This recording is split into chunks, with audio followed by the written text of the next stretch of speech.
Alors, je suis avec Pierre Chériot. Pierre Chériot, vous êtes journaliste, grand reporter dans beaucoup de médias français. Vous avez beaucoup travaillé en Afrique. Vous venez de sortir un livre au titre assez intéressant, qui est De Dakar à Paris. Voilà. Pouvez-vous revenir sur les raisons pour lesquelles vous avez renversé finalement ce titre? L'idée, c'était d'aller à l'encontre des clichés, des idées reçues. Et souvent, j'ai l'impression qu'on a beaucoup d'idées reçues par rapport à l'Afrique.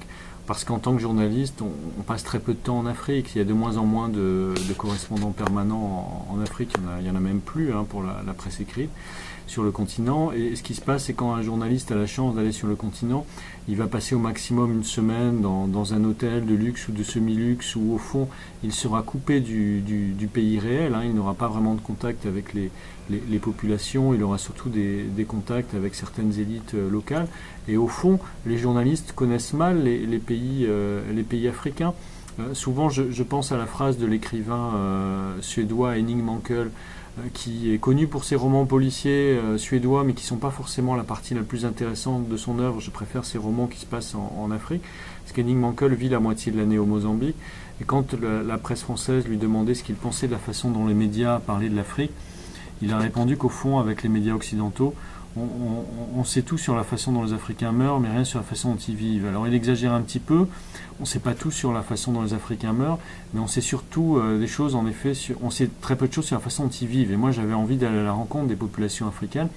Donc mon objectif, c'était pas de réaliser un exploit sportif, bien évidemment, c'était plutôt de prendre le temps d'aller discuter avec les Sénégalais.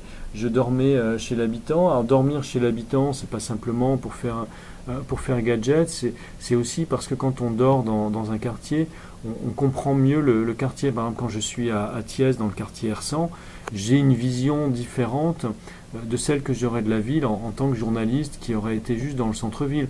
De même, quand je suis à Dakar, à Diacksao, ou à Watiaroy, ou à Pikine, j'ai une vision très différente de celle que j'ai quand je suis sur la corniche, aux Almadies, dans la partie riche de la ville. Donc ça aussi, c'était d'ailleurs l'idée de montrer que l'Afrique est très différente de ce qu'on imagine. D'ailleurs, là aussi, c'est aussi un pied de nez aux idées reçues quand je décide de commencer le voyage par les Almadies, parce que je veux montrer à mes lecteurs qu'il y a aussi une Afrique qui est riche. Donc je commence par les Almadies avant d'aller voir des régions qui sont un peu plus en périphérie, un peu plus en marge, parce que toutes ces régions m'intéressent aussi. Avouez quand même, Pierre Chériot, que c'est une façon de raconter l'Afrique assez inédite finalement, parce que vous partez à pied, vous vous mettez à courir. Dans le livre, on a beaucoup d'évocations de l'activité de marathoniens, de marcheurs. Si je comprends bien, c'est une histoire finalement familiale qui est à l'origine de ce moyen que vous avez eu de raconter le Sénégal. Oui, alors c'est vrai que c'est mon éditrice, Mireille Paolini, des éditions Calman Lévy, qui est une très bonne éditrice et que je tiens à remercier, qui m'a dit au fond, Pierre, il faut que tu travailles un petit peu différemment de ce que tu fais d'habitude. Parce que d'habitude, j'écris plutôt des romans où je fais du pur journalisme, c'est-à-dire c'est des reportages. Donc le reportage, c'est vraiment des choses vues, vous dites ce que vous voyez. Et dit là, au fond, il faut que tu aies une démarche différente, c'est-à-dire qu'il faut que tu te livres un peu plus que ne le fait d'habitude un journaliste. Il faut que tu expliques pourquoi tu as eu cette démarche, parce que c'est vrai que, comme vous dites, c'est une démarche qui n'est pas habituelle. Pourquoi tu décides comme ça de partir sur les routes, et puis aussi de prendre des risques à la fois pour toi et pour ta famille, parce que c'est vrai que ces routes peuvent être assez dangereuses par moment. Et c'est vrai que c'était juste après le décès de mon père, et j'étais très proche de mon père, donc c'était aussi à la fois une façon de rendre hommage à mon père, puisque c'est lui qui m'a donné le goût à la fois de la course et de l'écriture, deux activités qui sont au fond très liées, parce que c'est des activités qui sont liées à la liberté. C'est une façon d'apprivoiser la liberté, parce que la liberté, c'est aussi, ça peut faire peur par moment, parce que justement là, on est sur la route, on est totalement libre. Qu'est-ce qui nous pousse à continuer?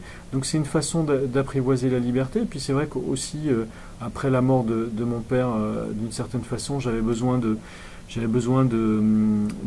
faire le point. Je pense à la phrase de Confucius qui dit on a deux vies, la deuxième commence quand on se rend compte que la première aura une fin. Et c'est vrai que justement avec la mort de mon père, ça m'a amené à m'interroger d'une part sur le sens de l'existence et puis aussi sur la finitude, c'est-à-dire que le fait que cette vie, au fond, c'est quelque chose de très éphémère. Et quand on est sur les routes, comme il y a des dangers un peu partout, la mort est très présente, mais du coup la vie est aussi très présente, parce que quand on sait qu'on peut mourir à n'importe quel moment, on vit de façon plus intense aussi. Oui, et ce livre justement est très intense. Vous racontez le quotidien des Sénégalais. Effectivement, vous le soulignez, des Almadies à Thiès. Et notamment à Thiès, il y a cette scène très émouvante dans votre livre.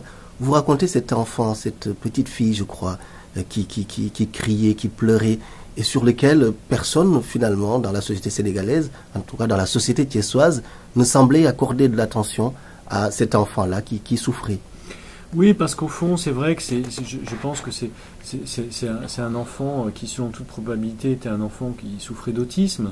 Et c'était un sujet un peu tabou, parce que je me suis demandé pourquoi cet enfant comme ça est dans la rue et pourquoi il y a d'autres enfants qui le tapent quand cet enfant crie, et pourquoi on n'a pas pitié de cet enfant. Et c'est vrai que les populations du quartier m'expliquaient qu'au fond, on partait du principe que sa famille avait dû faire quelque chose de très grave, que c'est une sorte de malédiction, que Dieu leur ait envoyé un enfant dans cet état-là, donc il n'y avait pas forcément de pitié à la fois pour cet enfant et pour sa famille. Donc ça aussi, ça c'est un des aspects un peu durs de ce que j'ai vu. Après, je tiens quand même à remercier le peuple sénégalais, parce que le peuple sénégalais m'a offert un accueil formidable. C'est aussi, quand j'ai entrepris ce voyage, c'était aussi au moment où il y avait tout le débat sur l'identité nationale en France, et c'était aussi une sorte de pied de nez, c'est-à-dire dire au fond, voyez, au moment où la France a peur d'accueillir les étrangers, au Sénégal, on les accueille formidablement bien, parce que c'est vrai que les Sénégalais sont très xénophiles. Et c'est vrai que souvent, pendant ce voyage, paradoxalement, je me suis senti plus chez moi et plus à l'aise au Sénégal que dans la partie française du voyage. Parce que dans certaines régions de France, notamment le Médoc, j'étais pas forcément très bien accueilli. Pas moi en tant que tel, mais tous les hors-saints. On arrive dans un village, on dit bonjour aux gens, les gens ne vous répondent pas forcément parce que vous n'êtes pas du village. Donc tout d'un coup, alors que j'ai grandi à Bordeaux, pas loin du Médoc, je parle une langue qui n'est pas très différente de celle des Médocains, et mon physique n'est pas forcément très différent de celui des Médocains. Paradoxalement, je me sentais beaucoup plus à l'aise et beaucoup mieux accueilli à Thiès, à Saint-Louis, à Louga, à Dakar, dans toutes les villes sénégalaises. Et c'est vrai que la Teranga, ce n'est pas une légende. Et surtout, ce n'est pas une légende dès qu'on sort des endroits touristiques, dès qu'on s'enfonce dans les quartiers populaires de Dakar. Par exemple, c'est vrai, les enfants ou les femmes qui sont en train de prendre le petit déjeuner sur le sable, comme ça, dans la rue, et qui nous disent Kaindeki, viens prendre le petit déjeuner avec nous, alors que ce sont souvent des familles de milieux assez populaires qui ont du mal à faire les 3 repas par jour. C'est vrai que cette générosité fait chaud au cœur, et c'est très émouvant. Mais n'avez-vous pas l'impression, finalement, Pierre Chériot, d'avoir été très préparé? Quelque part, vous êtes un peu sénégalais. Hein, il me semble, et vous l'évoquez dans le livre, vous vivez avec une Sénégalaise avec qui vous êtes marié, vous avez des enfants qui sont métis. Ne croyez-vous pas que finalement c'est une sorte de préparation qui vous a permis d'affronter ce voyage qui n'est pas facile? Rares sont les Sénégalais qui se permettraient de voyager comme ça à pied des beaux quartiers de Dakar vers l'intérieur. Oui, tout à fait. C'est vrai que là encore, ce n'est pas un hasard si j'ai décidé d'entamer ce voyage à partir de Dakar, parce que j'ai un lien particulier d'une part à l'Afrique. L'Afrique m'a toujours passionné, et l'Afrique m'a toujours très bien traité. Hein. J'ai vécu plusieurs années au Nigeria aussi, où j'étais très bien traité, et j'ai toujours eu d'excellentes relations, alors que c'est souvent un pays qui n'a pas toujours très bonne réputation, mais c'est un pays fantastique aussi. Et c'est vrai que je m'interrogeais, le but du voyage, c'était aussi de m'interroger sur ma relation avec l'Afrique, et tout particulièrement sur ma relation avec le Sénégal. Et mes enfants ont la chance de parler à la fois très bien le français et très bien le Wolof. J'aimerais qu'ils parlent davantage le Pulaar, mais ça, ce sera peut-être dans un second temps, même s'ils ont quelques notions de Pulaar. Et c'est vrai que je trouve que c'est une richesse formidable. Et au moment où il y avait tout ce débat sur l'identité nationale, au fond, quand Claude Guéant, d'ailleurs j'avais répondu au discours de Claude Guéant sur la supériorité de certaines civilisations par rapport à d'autres, quand il parlait de la civilisation française, Claude Guéant dans son discours, je ne me reconnaissais pas dans ce discours sur la civilisation française, parce que pour moi la civilisation française, c'est justement ce qui fait sa force, c'est l'universalisme, c'est Victor Hugo, c'est la Révolution française, c'est le fait d'être tourné vers les autres, et la France est forte quand elle est tournée vers les autres et quand elle est ouverte sur le reste du monde, notamment sur l'Afrique et le Sénégal, pays avec lequel elle a des relations très très fortes depuis des siècles. Alors, les deux dernières questions, hein, Pierre Chériot. D'abord sur le contexte politique, ce livre, cette marche, cette course à pied de Dakar à Paris, s'est faite dans un contexte particulier au Sénégal, où il y avait cette candidature du président, l'ancien président Abdoulaye Wade, qui était assez contestée. Comment vous l'avez vécu ça de l'intérieur? Vous en parlez dans votre livre?